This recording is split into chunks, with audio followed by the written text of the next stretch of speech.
Good morning, good afternoon, good evening.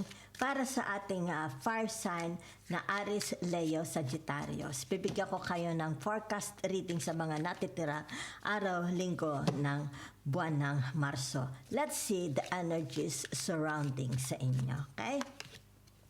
So, naririto, it's about your strength. Di ba? Yaan. Sino mareklamo? Ito taong ito is mareklamo. Okay? Yaan. Okay. So, nakikita, the King of Wands is in a reverse position. Diba? Okay? So, naririto ang tinatawag na the Nine of Pentacles. Yan ha? So, ibig sabihin nito, itong taong ito is yung tinatawag na very, very demanding. Diba? Yan. Pero wala namang, it's like tinatawag, wala na siya sa kapangyarihan, di ba? Para mag-demand. Yan ha? Okay. So, kung ano man itong dinedemand niya, di ba? Yan. Ibig sabihin, paparating na naman. Ngalaang dito, nakikita yung tinatawag, napakahina ng kanyang pasensya. Di ba? Yan. Kumbaga dito yung tinatawag, gusto niya, pag sinabi niya, ngayon. Di ba? So, paparating na ha. So, ibig sabihin itong taong ito is mahina ang temper, mahina ang pasensya. Okay? Yan. So, let's see your other energy para sa mga Aries, Leo, and Sagittarius. So, naririto, they are watching you. Okay? Yan. It's like, more on na, bakit ga kayo isa masyadong aktibo sa gabi? Yan ha, nakikita. Okay? It's like hindi kayo natutulog. Pauli-uli kayo. Kaya sabihin natin sa loob ng bahay. Kung kaya dito, hindi sila makatulog kasi gising ka. Okay? Hindi sila makatulog sa iyong paglalakad. Di ba? Mas aktibo kayo sa gabi. Yan ha. So, ibig sabihin nito, tinatawag na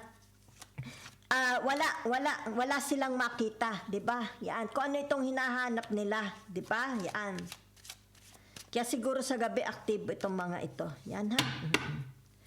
Yan. Ibig sabihin nito, yung tinatawag na sakalaang sila tatahimik, 'di ba? Yan. Pag nakita na nila ang kasagutan. Yan So, napaka, nito, tinatawag na careless. Hindi naman careless, yung tinatawag na hindi siya matahimik, 'di ba?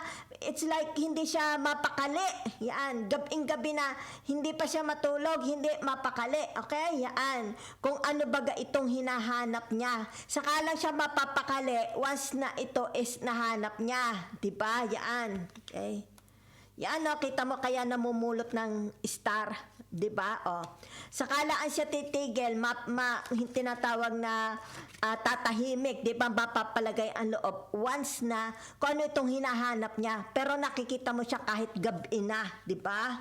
Ayaw pang matulog. Kung ano bagang hinahanap nito sa kanyang cabinet, 'di ba?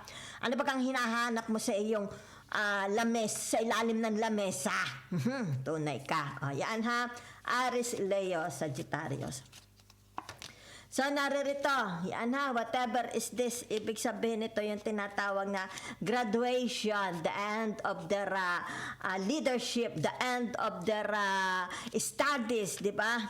The end of the project, di ba? Kung ano man yan, nagkaroon ng tinatawag graduation. Yan ha.